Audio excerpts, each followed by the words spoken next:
Salam əziz müəllimlər və hörmətli abituriyentlər. Deməli, belə bir maraqlı fizika məsələsi ilə qarşı-qarşıyayıq. Rəqs konturlarında yaranan elektromanyetik rəqslərin tezliklər arasında əlaqəni müəyyən edin deyir. Deməli, əgər konturları müqayisə etsək, birinci konturda L sayğacı və 2 dənə ardıcıl qoşulmuş kondensatoru görə bilərik. İkinci rəqs konturunda isə yenə L sayğacını və 2 dənə paralel qoşulmuş kondensatorları görə bilərik. Onda birinci və ikinci kondensatorların tutumlarını yazsaq, birinci üçün yazıram S ardıcıl bərabərdir. Bilirik ki, ardıcıl qoşulmada əgər kondensatorların tutumları eynidirsə, bu zaman onların sayına bölünür. Deməli, burada 2 kondensatorumuz var. Tutum olacaq S bölünsün 2. Paralel qoşulmada kondensatorların tutumları cəmlənir. Onda yaza bilərik ikinci hal üçün S paralel bərabərdir 2S-yə.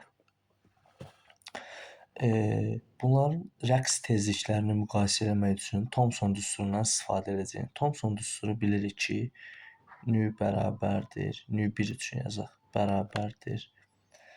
Deməli, 1 bölünsün 2 pi kök altında L S ardıcıl.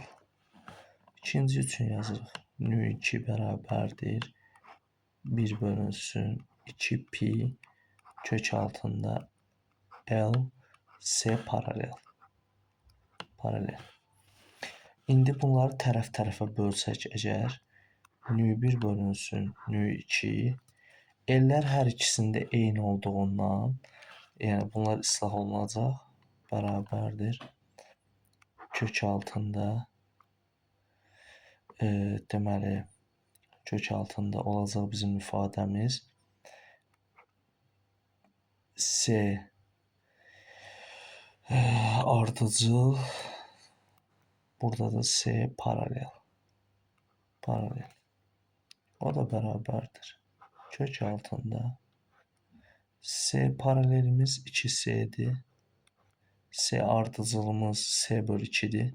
S bölü 2. Yuxarını təmizləyək.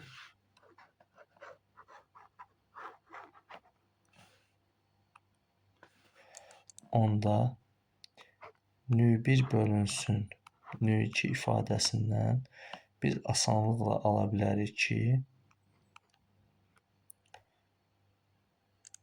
deməli, kök altında 4. O da bərabərdir 2-yə. Deməli, bizim ifadəmiz belə olacaq. Nü 1 bərabərdir 2 nü 2-yə. Cavab B variantı.